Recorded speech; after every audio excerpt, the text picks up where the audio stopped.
नमस्कार. आज आपण करणार आहोत एक वेगळ्या प्रकारच्या पुऱ्या.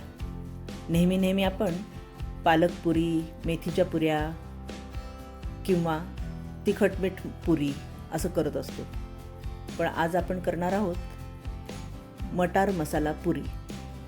अतिशय सुरेख अशा छान लागतात चवीला. खुसखुशीत अशा मटारच्या पुऱ्या आता आपण करूया. त्याकरता लागणारं साहित्य आहे 1 वाटी मटार, 2 वाट्या कणिक, 1 वाटी रवा, लाल तिखट, हिरवी मिरची, हळद, कसुरी मेथी, लसूण, धणे जिरे पावडर, आलं, मीठ, ओवा आणि तीळ. प्रथम आपण मिक्सरच्या भांड्यामध्ये मटार घालू. त्यात लसूण, आलं, हिरवी मिरची, मीठ असं घालून अगदी बारीक वाटून घेऊया. हे वाटण आपलं तयार आहे. त्यात आता आपण हळद, धणे जिरे पावडर, ओवा, तीळ, कसुरी मेथी अशी हातावर कुस्करून घेऊन टाकावी.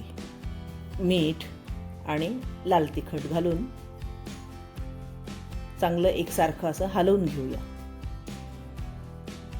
हलवल्यानंतर त्यात आपण रवा घालून एक 5 मिनिटं भिजू द्यायचा आहे. तो रवा म्हणजे जर थोडा घट्टपणा येईल आणि याच्यात पाणी अजिबातच घालायचं नाही आहे. मग आता आपण कणिक घालू. हळूहळू करत असं कणिक घालायची आहे, म्हणजे त्याच्याने घट्टपणा येत जाईल आणि आपला घट्ट गोळा असा पुरी करता तयार होईल. थोडी कणिक घालून हे बघा असा घट्ट असा गोळा तयार करायचा आहे. मग थोडासा तेलाचा हात लावून परत एकदा एकसारखा गोळा आपण तयार करून घेऊया. आपला हा घट्ट गोळा तयार झाला आहे. आता आपण ह्या छोट्या छोट्या अशा पुऱ्यांच्या लाट्या तयार करून घेऊ. तुम्ही आपलं एक मोठी पोळी करून जर वाटीने एकसारख्या पुऱ्या तुम्हाला करायच्या असतील तरी करू शकता. मी छोट्या छोट्या पुऱ्या तयार केल्या आहेत. तोपर्यंत आपण कढईमध्ये तेल तापवायला ठेवलं आहे. हे आता आपण पुऱ्या लाटतोय. पुऱ्या सगळ्या लाटून झाल्या की मग आपण तळायला घेऊया. हे आपल्या पुऱ्या झाल्या आहेत लाटून. आता तळूया. मस्त अशा खमंग खुसखुशीत अशा पुऱ्या चवीला खूपच छान लागतात. थोड्या वेगळा प्रकार म्हणून करून पाहायला काहीच हरकत नाही.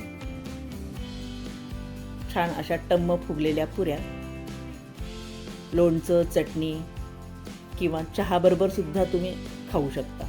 काही नसलं तरी नुसती पुरी सुद्धा तुम्ही खाऊ शकता. इतकी छान अशी ही लागते पुरी. हे आता आपल्या सगळ्या पुऱ्या तयार झाल्या आहेत. मस्तपैकी अशा गरमागरम टम्म फुगलेल्या पुऱ्या दही किंवा लोणच्यासोबत सर्व कराव्या.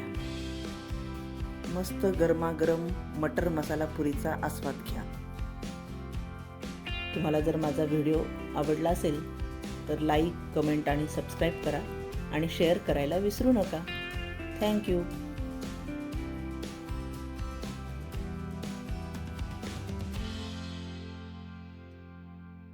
माझ्या इतर रेसिपी पाहण्यासाठी स्क्रीनवर दिलेल्या व्हिडिओवर क्लिक करा.